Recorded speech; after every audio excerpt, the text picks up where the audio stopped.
जय श्री राम। जय माता दी। मेरे चैनल पे आप लोगों का स्वागत है। तो आज जो मैं आप लोगों से बात करने जा रही हूँ वो शायद अगर कोई सुनेगा तो सोचेगा कि ऐसा क्यों क्यों सबसे पहले आएगा आप लोगों के मन में। तो मैंने आपको पिछले अपने व्लॉग में बताया था कि मेरी मम्मी नहीं थी और मेरी जो परवरिश हुई है और मैंने जैसे अपने आप को संभाला, जो स्ट्रगल किया, वो आप लोगों ने देखा। लेकिन ये एक छोटा सा, कहते हैं ना, पूरी लाइफ का एक छोटा सा आपने एक सीन देखा। लाइफ इतनी छोटी नहीं है, लाइफ बहुत बड़ी है और उसमें ना जाने कितनी सारी चीज़ें ऐसी हो जाती है जो हम कभी सोचते भी नहीं हैं। तो मैं बात फिर से वहीं से स्टार्ट करूंगी। मेरी मम्मा मुझे छोड़कर भगवान के पास चली गई थी। उन्होंने सुसाइड कर लिया था। अगर आपने मेरी पहली वीडियो देखी होगी तो उसमें आपको पता होगा कि सुसाइड मेरे पापा के कारण किया था, क्योंकि मेरे पापा ने दूसरी शादी कर ली थी और मेरी मम्मा को छोड़ दिया था। उस टाइम मैं पैदा भी नहीं हुई थी जब मेरे पापा मेरी मम्मा को छोड़ के गए थे। मेरी मम्मा उस टाइम प्रेग्नेंट थी। इंतज़ार करती रही वो, अभी आएंगे, आज आएंगे, कल आएंगे, परसों आएंगे। उसी इंतज़ार में उन्होंने मुझे पैदा कर दिया। और बाद में उन्होंने, मैंने पहले भी बताया था कि पहले के टाइम पे मोबाइल फ़ोन नहीं होते थे। कहीं पर दूर जाके किसी ना किसी घर पे, किसी के एक आधे घर पे किसी के पास फ़ोन होते थे, या फिर जो भी बात करनी होती थी वो लेटर लिख के की जाती थी। तो मेरी मम्मा को फ़ोन और लेटर आया मेरे पापा का कि मेरे पापा मेरी मम्मा को जिया बोलते थे। जिया, मेरा वेट मत करना, मैंने किसी और से शादी कर ली है, तो तुम अपना देख लेना। मेरी मम्मा मेरे पापा को पागलों की तरह प्यार करती थी और वो पागलपन इतना ज़्यादा था कि वो इतनी ज़्यादा डिप्रेशन में होती चली गई। उन्होंने ये नहीं देखा कि उनके पीछे उनकी बेटी है। 8 महीने की थी जब मेरी मम्मा ने सुसाइड कर लिया था। उन्होंने एक बार भी नहीं सोचा कि जिस बच्ची को मैंने जन्म दिया है उस बच्ची का होगा क्या। मेरे पापा ने दूसरी शादी कर ली और अपनी लाइफ को सेट कर लिया। उस इंसान ने एक बार भी नहीं देखा कि मेरी वाइफ है, मेरी एक बच्ची है, उसका क्या होगा। रीजन यही, मेरे देखो हर किसी के नाम के पीछे पापा का नाम लगता है। स्कूल में एडमिशन हुआ, एडमिशन में गोविंद सिंह नाम लिखा गया, मेरे पापा का नाम गोविंद था।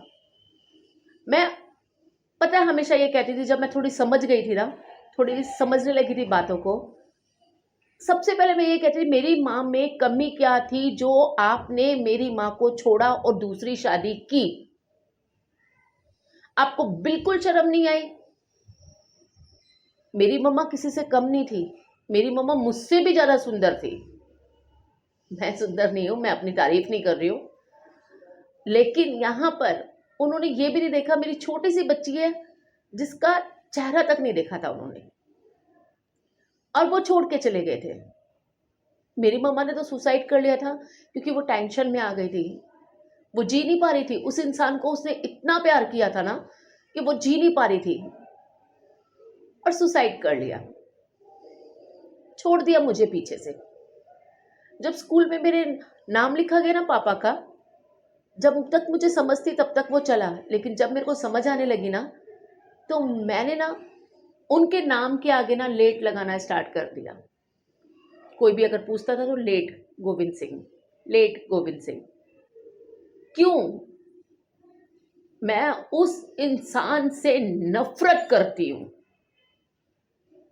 इतनी नफरत करती हूं कि शायद ही दुनिया में किसी और इंसान से करती हूं।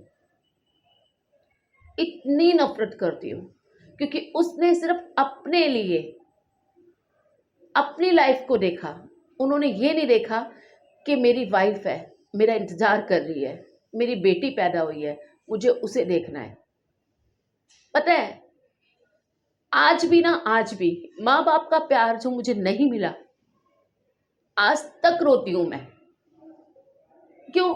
इतनी गंदी किस्मत लिख दी थी भगवान ने मेरी कि जब मेरी मम्मा प्रेग्नेंट हुई तो मेरे पापा छोड़ गए मेरी माँ को, और जब मैं पैदा हुई तो उन्होंने तो ये भी नहीं देखा कि हाँ मेरी बेटी है। आज अगर मैं इतनी दुखी हूं, सिर्फ और सिर्फ उसके रीजन जो है ना मेरे पापा है। पापा कहते हो, पापा ना बड़ा प्यार लगता है नाम सुनने में, लेकिन गांव थी लोग जो कहते ना मेरा बाप, मन में यही आता है कि मेरा बाप ऐसा था जिसने ये नहीं सोचा कि मैं किसको पीछे छोड़ के जा रहा हूं। अपनी मस्ती के कारण उन्होंने मेरी मां को छोड़ दिया। उन्होंने ये नहीं देखा कि मेरी बच्ची का क्या होगा। मम्मा के मरने के बाद मुझे मेरे दादाजी ने पाला। कोई भी अगर मुझसे पूछता था ना, तुम्हारी मम्मी को तो बेचारी को मैं क्या कहती, पापा का नाम लेते थे तो मेरे को खुंदक चढ़ती थी। और कहीं ना कहीं अगर दूसरों के पापा को देखती थी तो ये आता, पापा ऐसे भी होते हैं। क्योंकि देखो, सिक्के के दो पहलू है। हर एक इंसान के ना कहीं कुछ ना कुछ अलग अलग गुण होते हैं, लेकिन मेरे बाप का गुण ये था कि वो जहां उनको औरत मिलती थी वो दूसरी साइड हो जाते थे। हमें तो ये भी नहीं पता हमारे जैसे कितने बच्चे पैदा करके उन्होंने छोड़ दिए होंगे, क्योंकि उन्होंने यहाँ पे उनका एंड नहीं हुआ था। मेरी माँ को छोड़ने के बाद जिससे शादी की थी उसे भी छोड़ गए। रब जाने उन्होंने कितनी शादियां की। तो उस इंसान से मैं इसलिए इतना ज्यादा नफरत करती हूं ना, मैं बेहिसाब। आपको पता है वो इंसान ना, जब मैं 10th में थी ना, जब मैं 9th में थी ना, तो अचानक से रात को ना हमारा दरवाजा लॉक हुआ। सामने देखा तो मेरे चाचा का लड़का, मतलब मेरा भाई, और उनके साथ एक आदमी था और उनके साथ एक औरत भी थी। हमने पहचाना नहीं, और उस टाइम मेरी सर्दियों का टाइम था, दिवाली के टाइम की बात है ये। और मेरी तबीयत बहुत ज़्यादा ख़राब थी। मेरे बाबूजी मुझे दवाई वगैरह इंजेक्शन वगैरह लगा के आए थे। मेरे को एस्थमा का प्रॉब्लम बचपन से है। तो वहाँ पर हम लोग सो रहे थे, अचानक से रात के 12 बजे सर्दियों के टाइम कोई आदमी आया। और इत्तेफाक की बात बताऊं, उनको देख के ना, मैं पंजाबी फैमिली से बिलोंग करती हूँ, उनको देख के ना ऐसा फील हो रहा, पता नहीं कौन सा गांव से कोई गंदा सा आदमी उठ के आ गया। बैठे, मेरे भाई बैठा, वो भी बैठे, वो औरत भी बैठी। अब ये किसी को नहीं पता वो है कौन। बातें चलती रही। बाबाजी ने सोचा पता नहीं कौन, कृष्णा मेरे भाई का नाम था, कृष्णा, पता नहीं कृष्ण किसको लेके आया है, कोई शायद मेरठ वगैरह से कोई रिश्तेदार आए। उनके सगे पापा वो अपने बेटे को तक नहीं पहचान पाए। पता है उनका हुलिया मतलब गजब ही दिख रहा था। जब उन्होंने बोला सरदार जी की गल पहचानिया नहीं, तब मेरे बाबूजी ने कहा कि मुझे सरदार जी तो सिर्फ गोविंद ही कहता था। तो तब मेरे बाबूजी ने कहा गोविंद तू? कि हाँ। आधा घंटा हो गया था बातचीत करते हुए, लेकिन अभी तक ये नहीं पता था कि ये मेरा बेटा है। तब मेरे बाबूजी ने मुझे उठाया और कहा अनु, तेरा पापा है। उस इंसान को जब मैंने देखा ना, अपने ऊपर शर्म आ रही थी कि बाप ऐसे होते हैं। आपने तो वो कहानी कर दी थी पूरी, बोलना नहीं चाहिए डॉगी। बच्चे तो डॉगी भी पैदा कर देते हैं। आपने क्या कर दिया था पैदा करके? आपने भी तो वही किया था ना, डॉगी बच्चे पैदा करके छोड़ देते हैं। सेम आपने भी वही किया, पैदा तो कर दिया लेकिन जिम्मेवारी लेनी नहीं आई। तो इसलिए, और मेरी माँ, उनको याद करते करते उन्होंने सुसाइड कर लिया। और उस दिन रात थी, सुबह हुई, सुबह होने के बाद सर्दियां थी। बैठे हम टेरेस पे, तो आके मेरे पास बैठ के कहते हैं, पता है मैं वापस क्यों नहीं आ रहा था? क्योंकि तू ना बिल्कुल अपनी मम्मी की तरह दिखती है। सुन के ना अच्छा भी लगा और गुस्सा उससे ज्यादा आया। मैंने उनसे बात नहीं की थी, कभी नहीं की। जो मेरा बाप था उस इंसान को मैंने पहली बार कब देखा? जब मैं 9th में थी। कितना, आप लोग सोचो क्या फील आ रहा होगा जब सबसे ज्यादा बचपन में माँ बाप की जरूरत होती है, तब उस इंसान ने कभी ये नहीं देखा कि चल मैं अपने जाके बच्चों को देखूं तो सही, मेरे बच्चे हैं कैसे। आज तो मैं काफी बड़ी हो गई थी, समझदार हो गई थी, और तुमने प्यार से ना मेरे सर पे ना हाथ नहीं फेरा, मेरे सर पे हाथ नहीं रखा कि मेरी बच्ची है। तुमने आके मुझे ताना दिया कि मैं इसलिए नहीं आ रहा था कि तेरी मम्मी बिल्कुल तेरी तरह थी देखने में। हाँ ठीक है ना, उन्हीं की बच्ची थी तो उनकी जैसी तो होती ना मैं। तो कहने का मतलब ये है कि अगर मैं पैदा ना होती तो तुम आ जाते घर पे वापस, लेकिन मैं पैदा हो गई तो इसलिए नहीं वापस आए। तो सबसे ज्यादा नफरत करती हूँ ना मैं आज की डेट में भी ना, उन चीजों को देखते हुए तो मैं सबसे ज्यादा नफरत आज की डेट में भी ना अपने पापा से ही करती हूँ कि भगवान सब कुछ दे लेकिन ऐसा बाप किसी को ना दे।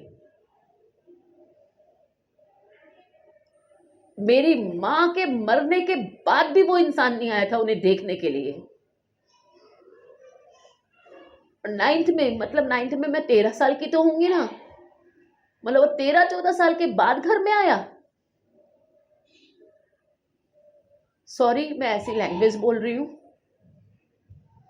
और 2 दिन रुका और फिर चला गया, फिर कभी फोन नहीं, कभी कुछ नहीं। हाँ, और कहते मैं तो इस करके छोड़ा है तेरे को ताकि तू पढ़ ले अपने दादे के पास रह के। तो दादाजी ने तो मुझे पढ़ाया लिखाया, आज जो भी कुछ हूं मैं उन्हीं के बदौलत हूं। उन्होंने मुझे माँ बाप भाई बहन सबका प्यार दिया।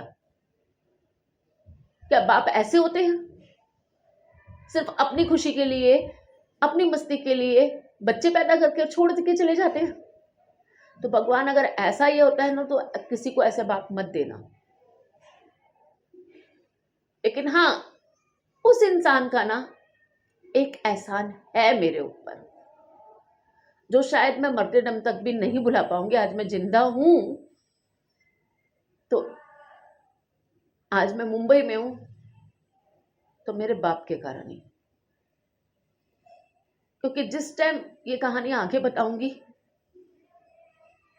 क्योंकि वो बहुत लंबी कहानियां आपको धीरे धीरे करके अपनी सारी स्टोरी बताऊंगी कि मैंने बिना माँ बाप के जिंदगी कैसे जी और मैं दिल्ली से मुंबई कैसे आ गई।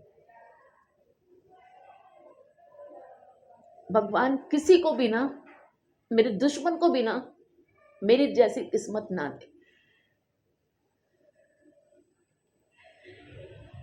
मतलब बोलते हुए ना दिल भर रहा है। वो सारी चीजें देख के ना, जो लाइफ में देखी है ना, ना देखे, कोई ना देखे। मैं लड़ती उड़ती किसी से नहीं हूं, लेकिन फिर भी ये कह रही हूं, अगर कोई मेरा दुश्मन भी हो ना उसको तब भी ऐसी लाइफ ना दे। खैर आज मेरे पापा मेरे साथ नहीं है मेरे साथ तो कभी जिंदगी में थे भी नहीं, मतलब वो इस दुनिया में नहीं है। आप लोग कहोगे कि मरे हुए इंसान को इतना कोस क्यों रही है? इसलिए आज अगर मैं दुखी हूं, आज मैंने अपना बचपन नहीं जिया, मैंने वो सारी चीजें नहीं मिली मुझे जो माँ बापों के साथ मिलती है, तो उसका जिम्मेदार कौन है तो वही इंसान ना।